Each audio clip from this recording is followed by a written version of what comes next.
ना ना कोनो बात नहीं खे ऐसन। हम खुद चाहतानी कि तो लोगन से मिली, लेकिन जानता रू कि इतना जगह जाए के पड़ेला, कभी ओइजा भाषण कभी ओइजा भाषण। तोरा लोगन के जब मन करे तब आवा लो। कितना दिन हो गए सबसे मिले। हाँ हाँ ठीक बाटे ठीक बाटे। हाँ चला हम तोरा लोगन के फिर से फोन करब। ठीक ना कोनो दिक्कत। हाँ। एगो काम तोरा से ढंग से ना होला। हाँ एगो काम तोरा से ढंग से ना होई। कौन जाने कोनो नक्षत्र पैदा भइल बिया ई लड़की।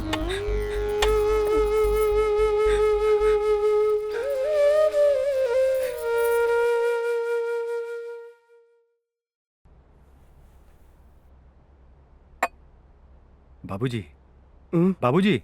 हाँ बेटा। उठी, दवाई खा ली।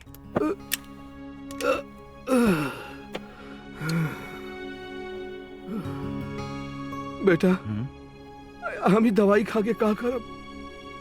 ऐसे हमरा आँख के रोशनी तो वापस ना आ जाई ना। ऐसन काहे बोल रहल बानी बाबूजी? रहुआ ठीक हो जाए। बेटा एगो बात काहे के चाहत रहले, मन बा? हाँ बोली ना, काहे ना मानब।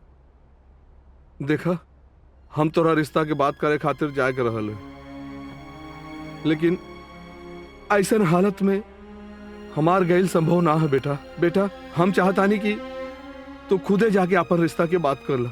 हम? हाँ बेटा। का भेल बाबूजी, बोली ना। हम चाहतानी कि पुष्पा ही हमारा घर के बहू बने। हाँ बाबूजी आप दवा खाई, काल सुबह सुबह हम चल जाए। ठीक बा बेटा।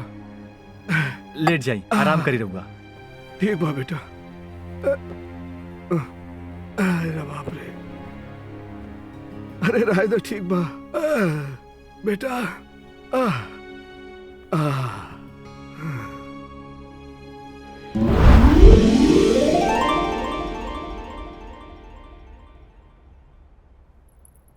तो बबुआ बाबूजी के तबीयत कैसन बा? जी बाबूजी ठीक बानी। ठीक बा। तू लोग इन आपस में बात कर, हम आवत नहीं एगो जरूरी बात है। हेलो। हाँ ना ना निकल गई बानी, पहुंचाता नहीं। हमार पुष्पा जो है ना बेटा, वो बहुत गुणी है। मैं घर का काम काज वही करेला, ओकरा जैसे आज तक केहू के ना देख ली।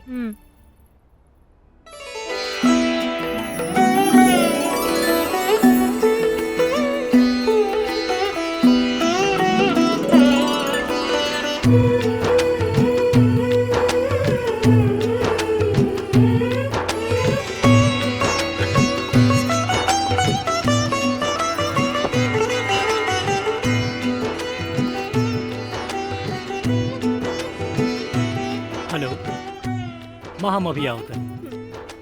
हाँ अच्छा बेटा तू दोनों लोग आराम से बतियावा, हम तनी जाके आवा तनी। जी ठीक बा। ठीक बा पुष्पा।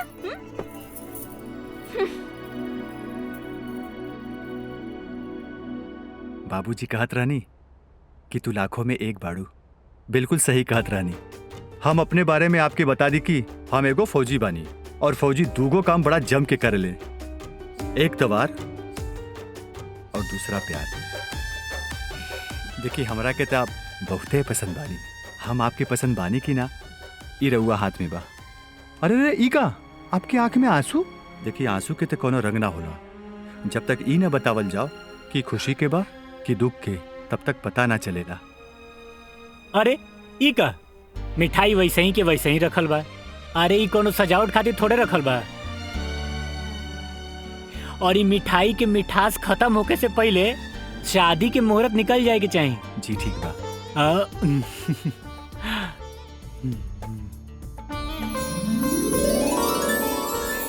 रउआ हमरा बड़ा अच्छा लागे नी।